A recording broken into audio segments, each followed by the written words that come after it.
So today we're going to read chapters 42 and 43. So you can go ahead and open to page 259, chapter 42, the bus and the willow.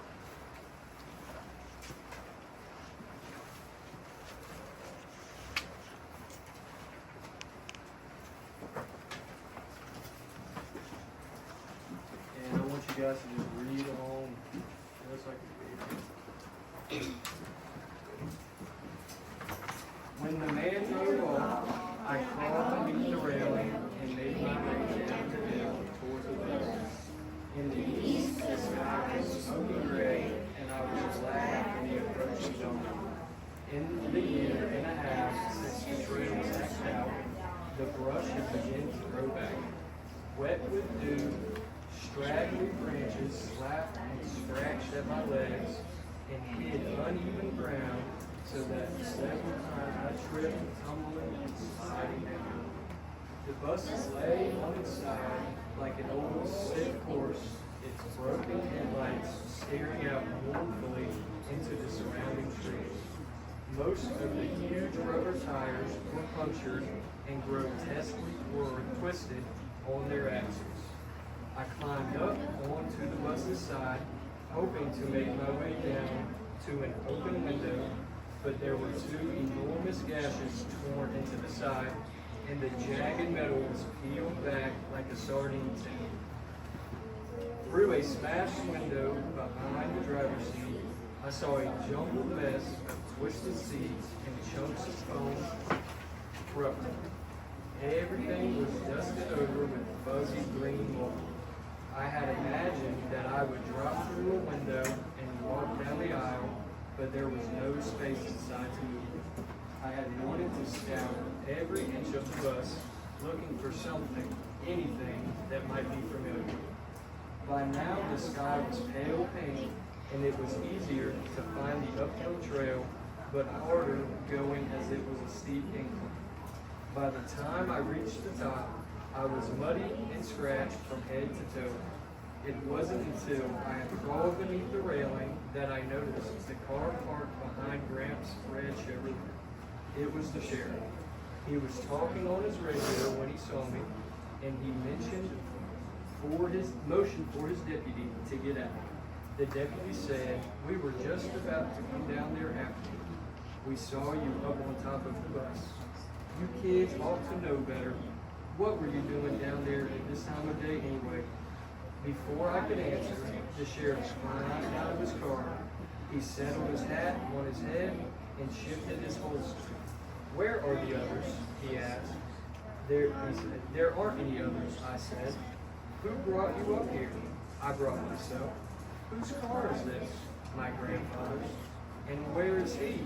The sheriff glanced to the left and right, as if Gramps might be hiding in the bushes. "He's in Coeur d'Alene."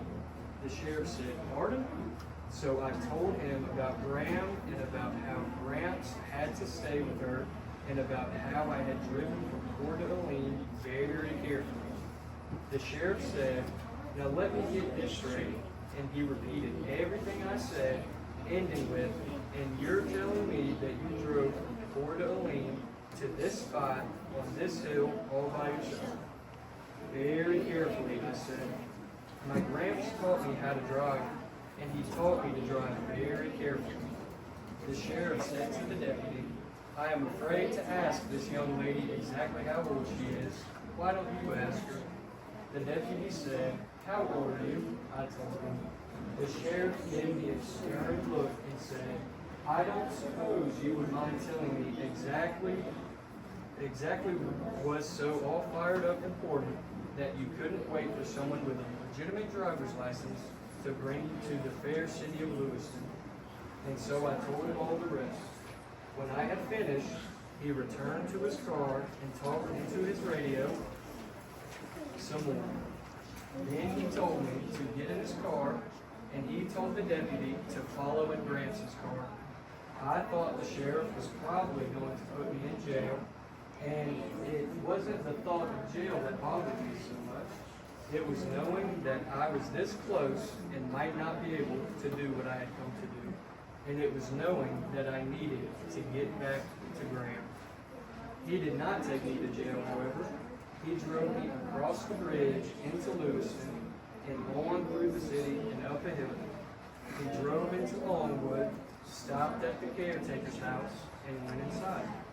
Behind us was the deputy in Grance's car. The caretaker came out and pointed off to the right, and the sheriff got back in the car and drove off in that direction. It was a pleasant place. The Snake River curved behind the section, and tall, full-leaved trees grew here and there across the lawn. The sheriff parked the car and led me up a path toward the river, and there, on a little hill overlooking the river and the valley, was my mother's grave.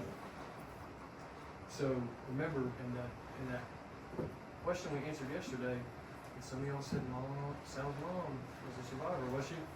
No. Right. On the tombstone, beneath her name and the dates of her birth and death, was an engraving of a maple tree, and it was only then, when I saw the stone in her name, Johansson, Sugar, Pickford, Hiddle, and the engraving of the tree, that I knew by myself and for myself that she was not coming back. I asked if I could I asked if I could sit there for a while because I wanted to memorize the place. I wanted to memorize the grass and the trees, the smells and the sounds. In the midst of the still morning, with only the sound of the river gurgling by, I heard a bird. It was singing a bird song, a true, sweet bird song. I looked all around and then up into the willow that leaned toward the river. The bird song came from the top of the willow, and I did not want to look too closely because I wanted it to be the tree that was singing. I kissed the willow. "Happy birthday," I said. In the sheriff's car, "She isn't actually gone at all. She's singing in the trees. Whatever you say, Miss Salamaca Hill, you can take me to jail now." So how do you think she's feeling now that she got to see her mother? Sad. But do you think she's a little relieved? Yeah. What do you think, Greg? Maybe we'll find out tomorrow. Maybe. Do you think she knew all along that her mom was dead? Maybe. Maybe. Well, let's keep reading. So now we're on chapter 43 of our Gooseberry, page 264. I know normally she'll start reading, but I'll go through that. I'll keep reading. Instead of taking me to jail, the sheriff drove me to Cordeline with the deputy following us in Grant's Square. The sheriff gave me a lengthy and severe lecture about driving without a license, and he made me promise that I would not drive again until I was 16. Not even on Grant's phone, I said. He looked straight ahead at the road. "I suppose people are going to do whatever they want to do on their own farms," he said, "as long as they have a lot of room to maneuver, and as long as they are not endangering the lives of any other persons or animals. But I'm not saying you ought to. I'm not giving you permission or anything." I asked him to tell me about the bus accident. When I asked him if he had been there that night and if he had seen anyone brought out of the bus, he said, "You don't want to know all that. A person shouldn't have to think about those things." "Did you see my mother?" "I saw a lot of people, Salamanca, and maybe I saw your mother, and maybe I didn't. But I'm sorry to say that if I did see her, I didn't know it. I remember your father coming into the station. I do remember that, but I wasn't with him when. I wasn't there when. Did you see Mrs. Cadaver?" I said. "How do you know about Mrs. Cadaver?" he said. "Of course I saw Mrs. Cadaver. Everyone saw Mrs. Cadaver. 9 hours after that bus rolled over, as all of those stretchers were being carried up the hill, and everyone despairing, there was her hand coming up out of the window, and everyone was shouting, because there was a moving hand. He glanced at me. I wish it had been your mother's hand. Mrs. Cadaver was sitting next to my mother," I said. Oh, all right, so stop right there. So how many thought Mrs. Cadaver was going to be the survivor? I saw y'all saying her mom, but did anybody think she was? You did? Why? Why did you think she was on the list? You don't know? You just thought she was? So who was the one survivor? Mrs. Cadaver. Mrs. Cadaver was the survivor. And it says that Mrs. Cadaver was sitting where? Next to South. That's probably why she said she knows, because she knows her mom is dead. Well, hold on, I got a question for you now. Who remembers what we were reading yesterday, and Sal went and talked to Mrs. Cadaver? Do you think that's something maybe they talked about that she didn't say? Right? Maybe. What you think? Mrs. Cadaver also started crying. She did. What you think, Adrian? I think when Phoebe and Sal noticed that somebody was leaving a letter and they know it was Mrs. Cadaver, Well, was it Mrs. Cadaver? it's actually It was Miss Partridge, right? All right, let's keep reading. All right, we're at the bottom paragraph, page 260. They were strangers to each other when they got on that bus, but by the time they got off, 6 days later, they were friends. My mother told Mrs. Cadaver all about me and my father and our farm and finance. She told Mrs. Cadaver about the fields and the blackberries and the wood and the chickens and the singing tree. I think that if she told Mrs. Cadaver all that, then my mother must have been missing us, don't you think?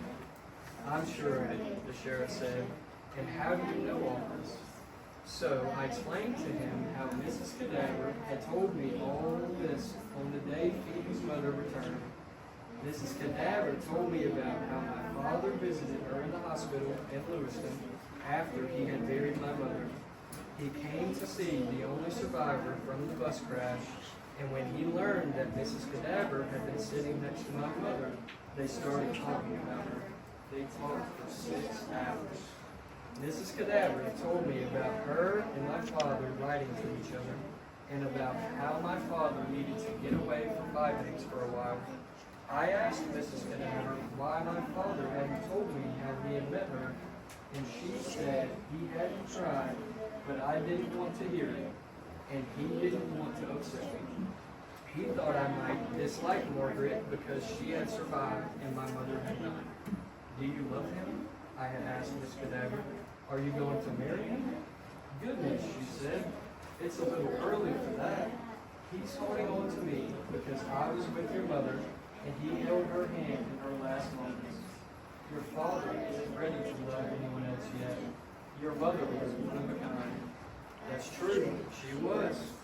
And even though Mrs. Cadaver had told me all this and had told me how she had been with my mother in her last minutes, I still did not believe that my mother was actually dead. I still thought that there might have been a mistake. I don't know what I had hoped to find in Lewiston. Maybe I expected that I would see her walking through a field and I would call to her and she would say, "Oh, Salamanca, my left arm," and "Oh, Salamanca, take me home." I slept for the last 50 miles into Coeur d'Alene, and when I awoke, I was sitting in the sheriff's car outside the hospital entrance. The sheriff was coming out of the hospital. He handed me an envelope and I slid it in beside me on the seat. In the envelope was a note from Gramps giving me the name of the motel he was staying at. Beneath that, he had written, "I am sorry to say that our gooseberry died at 3 o'clock this morning." Gramps was sitting on the side of the van in the motel talking on the telephone. When he saw me and the sheriff at the door, he put the phone down and hugged me to him. The sheriff told Gramps how sorry he was and that he didn't think it was the time or place to give anybody a lecture about underage granddaughters driving down a mountainside in the middle of the night. He handed Gramps his car key and asked Gramps if he needed any help making any arrangements. Gramps said he had taken care of most things. Gramps' body was being flown back to Vivex, where my father would meet and plan. Gramps and I were going to finish what had to be done in Coeur d'Alene and leave the next morning. After the sheriff and his deputy left, I noticed Graham and Gramps' open suitcase. Inside were Graham's things, all mixed in with Gramps' clothes. I picked up her baby powder and smelled it. On the desk was a crumpled letter. When Grant saw me look at it, he said, I wrote her a letter last night. It's a love letter. Grant lay down on the bed and stared up at the ceiling. Chickabiddy, he said, I miss my gooseberry. He put one arm over his eyes, his other hand patted the empty space behind him. This ain't, he said, this ain't. It's okay, I said. I sat down on the other side of the bed and held his hand. This ain't your beer's dead. About 5 minutes later, Grant cleared his throat and said, but it will have to do.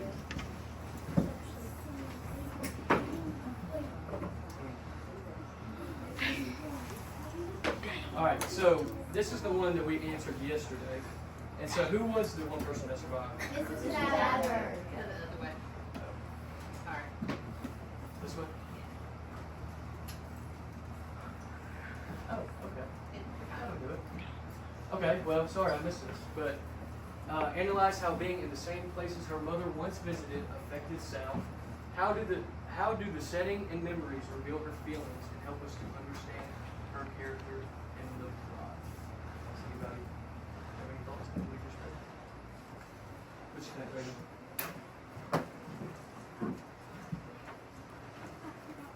Which next?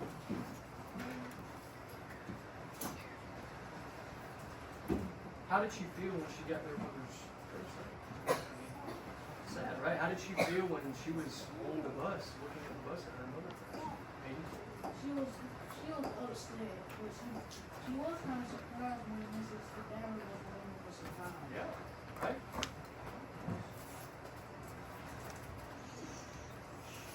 Just keep going. Alright, so now that we've finished our reading, let's go back and talk about our first focus. Remember to analyze how being in the same places her mother once visited affects Sal. So how do the setting and memories reveal her feelings and help us understand her character in the plot? How does her being in these places and all these memories coming back to her, how does that affect her character? What does that say about her character?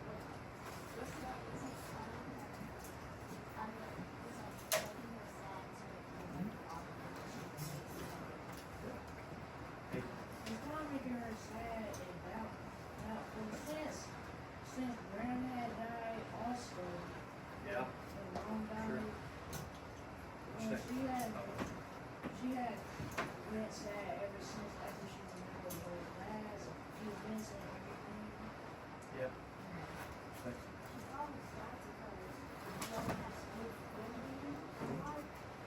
Yeah, for sure. So when I was reading, she's definitely sad, but do you think she's a little happy or a little relieved that the sheriff took her to see her mother, or didn't take her straight to jail, or right back to Grant? Yeah, relieved, right? Yeah. Skip that. So why do you think it was important for Sal to see the bus? For Sal to see the bus? For her to see like when that her mother was not place her mother was in. Yeah, that's good. What do you think, Brandon? Why do you think it was important for Sal to see the bus?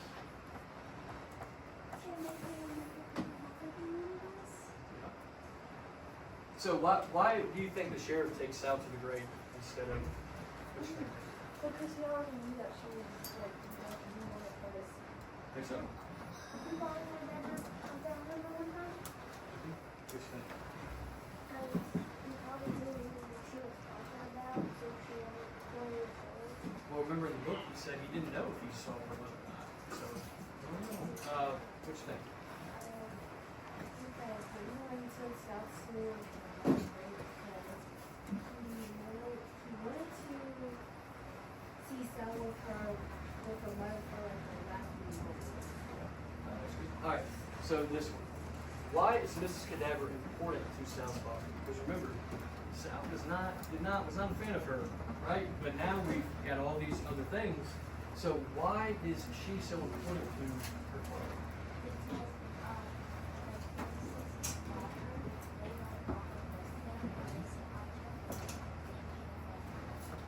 Yeah, we're saying.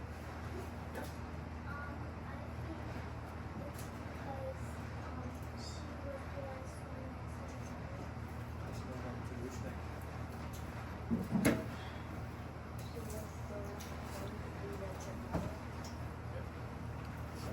So when did Sal finally believe that her mother was real? What moment in the book did she realize that was it?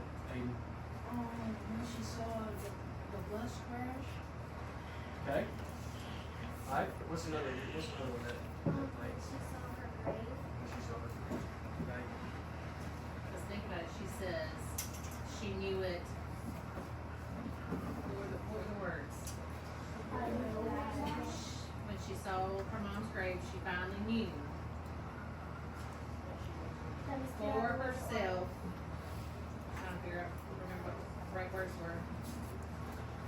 That I knew by myself and for myself that she was not. Because at first she didn't believe Mrs. Cadaver until she saw her mother.